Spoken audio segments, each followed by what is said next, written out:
목사님, 교회를 열심히 다니는데도 영적으로나 육적으로 정말 안 됩니다. 왜 그런 것인가요? 궁금합니다. 솔로몬처럼 살지 않기 때문입니다.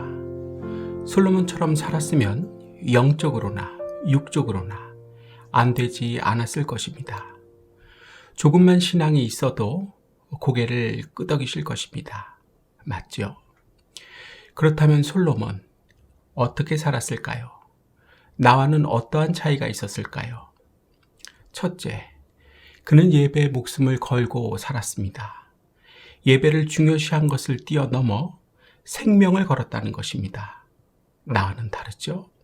분명한 차이가 있죠. 열왕기상 3장으로 가 봅니다.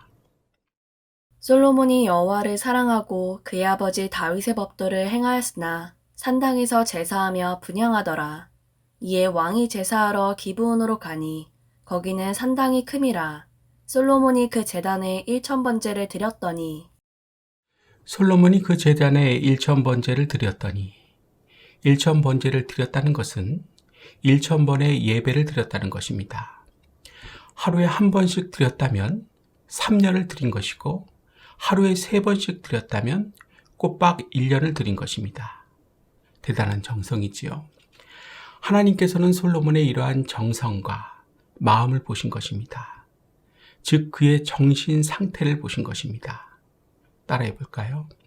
하나님께서는 솔로몬의 정신 상태를 보셨다. 하나님께서는 나의 정신 상태를 먼저 보십니다.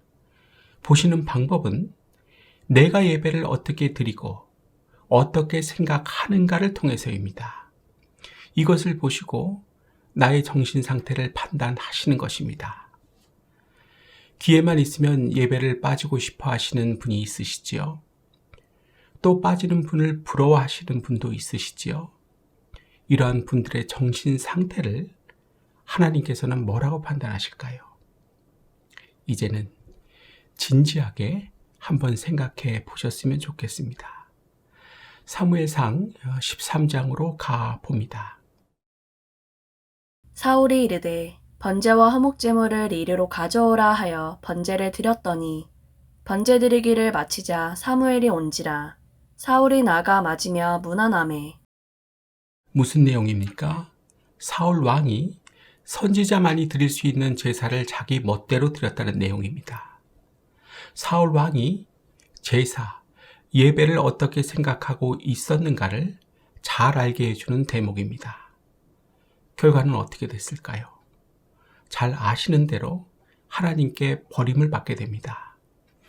전쟁에 나가 칼 위에 엎드려 죽습니다. 아들들과 함께 죽은 것입니다.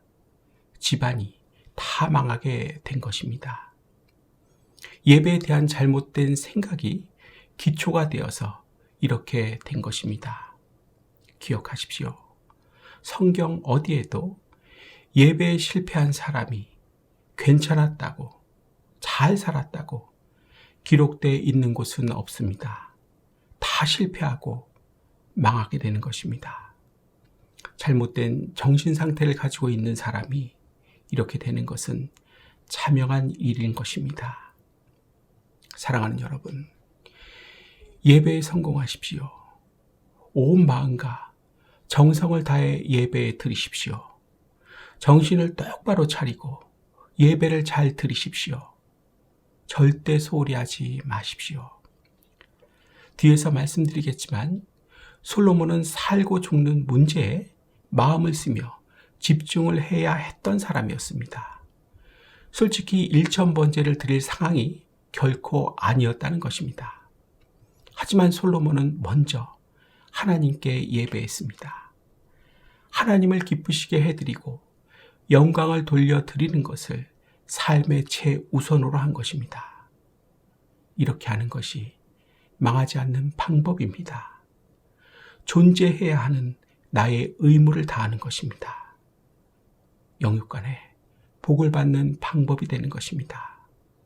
솔로몬과 같이 생명을 걸고 목숨을 걸고 예배 드리시는 여러분 다 되실 수 있기를 축복합니다.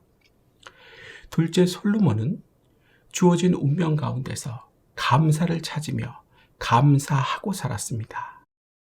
솔로몬은 태어나 보니 마음에 안 드는 운명이었습니다. 온 나라 사람들이 어머니의 일을 다 알고 있었습니다. 언제 반란, 구테타가 일어나 쫓겨나 죽게 될지 모르는 상황이었습니다. 매일이 불안했고 살고 죽는 문제로 시달려야 했습니다. 하루도 다리를 뻗고 잘 날이 없었을 것입니다. 그 가운데서도 감사를 한 것입니다. 나는 다르죠? 차이가 있죠. 열왕기상 3장 5절 6절로 가봅니다. 기브온에서 밤에 여호와께서 솔로몬의 꿈에 나타나시니라. 하나님이 이르시되 내가 내게 무엇을 줄고 너는 구하라. 솔로몬이 이르되 주의 종 내 아버지 다윗이 성실과 공의와 정직한 마음으로 주와 함께 주 앞에서 행함으로 주께서 그에게 큰 은혜를 베푸셨고 주께서 또 그를 위하여 이 큰 은혜를 항상 주사 오늘과 같이 그의 자리에 앉을 아들을 그에게 주셨나이다. 기브온 산당에서 1,000번제를 드린 솔로몬에게 하나님은 찾아오셨습니다. 그리고 하시는 말씀이 내가 너에게 무엇을 줄고 구하라 였습니다. 근데 솔로몬의 첫 마디는 무엇이었습니까? 6절에 길게 나와 있지만 한마디로 감사합니다 였습니다. 자신의 아버지 다윗에게 은혜를 베풀어 주신 것에 대한 감사였습니다. 왜 우리 아버지를 그렇게 살게 해서 내가 태어났고 나는 일평생을 창피하고 불안하게 살게 하셨냐는 원망이 아니었습니다. 생각해 보십시오. 얼마나 마음에 안 드는 운명을 가지고 태어났습니까? 아버지란 사람은 살인자였습니다. 그것도 자신을 위해 전쟁에 나간 충복을 야비하게 죽인 살인자였습니다. 어머니는 그 충복, 우리아의 아내였습니다.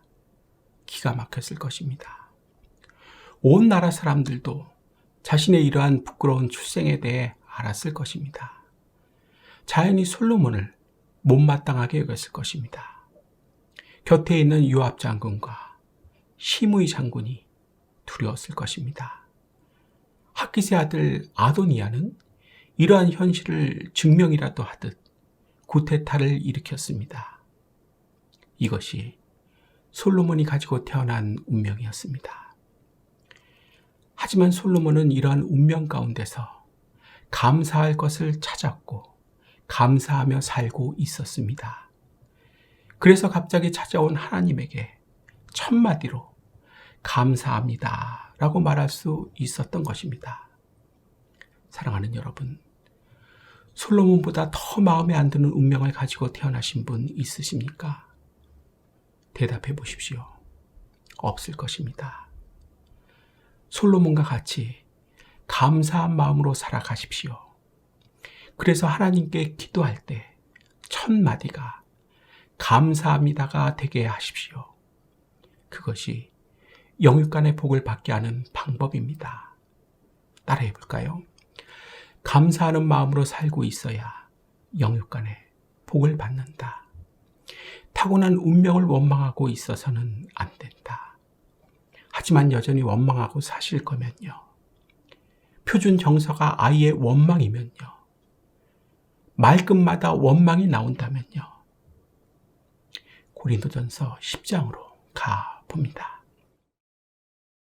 그들 가운데 어떤 사람들이 원망하다가 멸망시키는 자에게 멸망하였나니 너희는 그들과 같이 원망하지 말라. 멸망하게 되는 것입니다.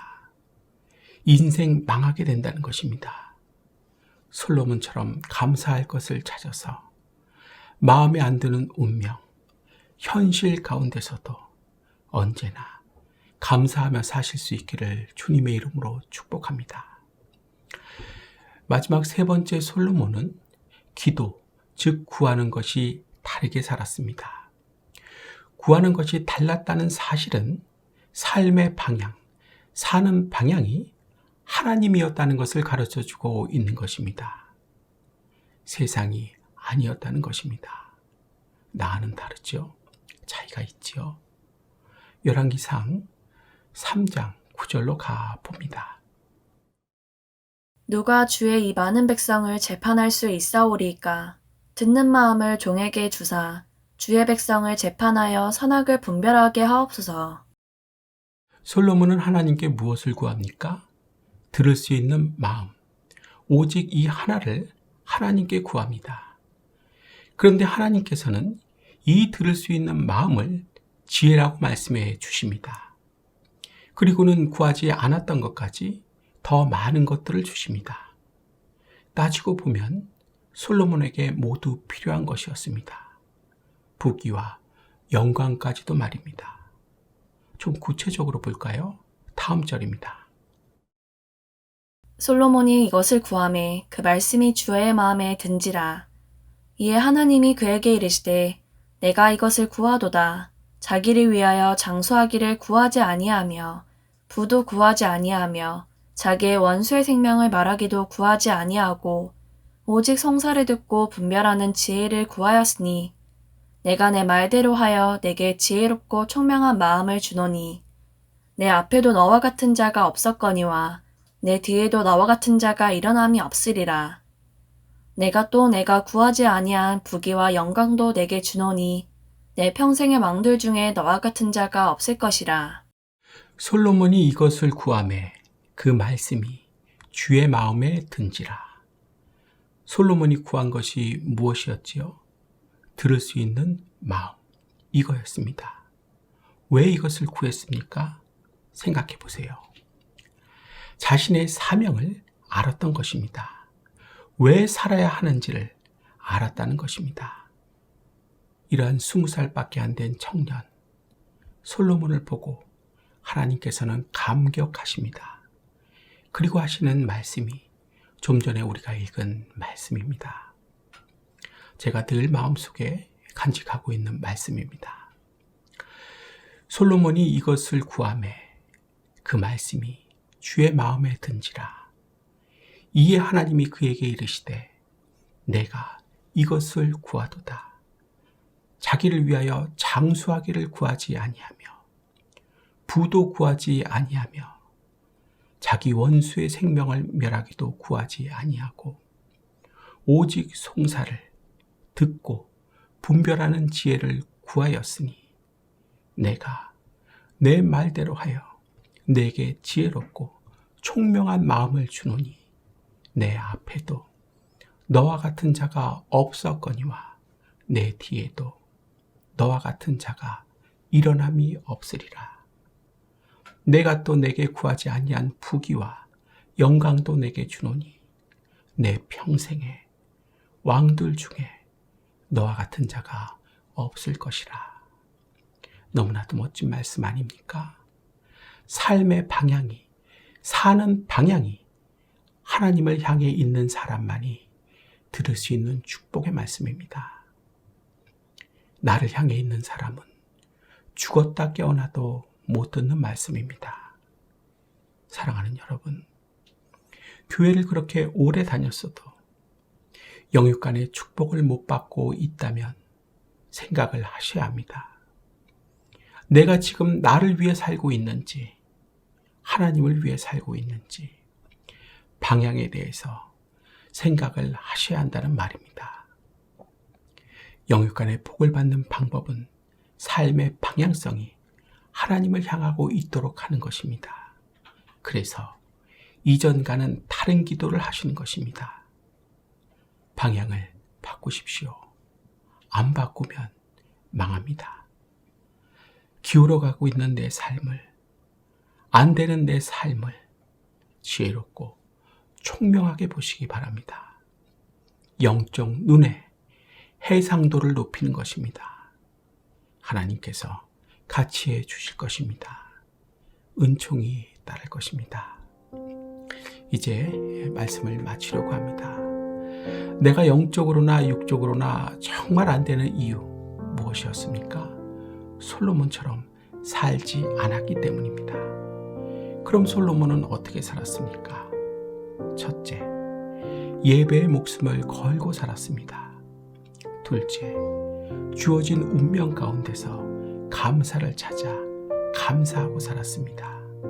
셋째, 기도, 즉 구하는 것이 다르게 살았습니다. 다르게 하고 살았다는 것입니다. 오늘 하나님께서 우리에게 주시는 이 말씀이 내 전체의 삶의 풍경을 이전과는 똑같지 않게 바꿔 놓으셨으면 참 좋겠습니다. 오늘은 여기까지 하겠습니다. 여러분 잘 들어주셔서 감사합니다.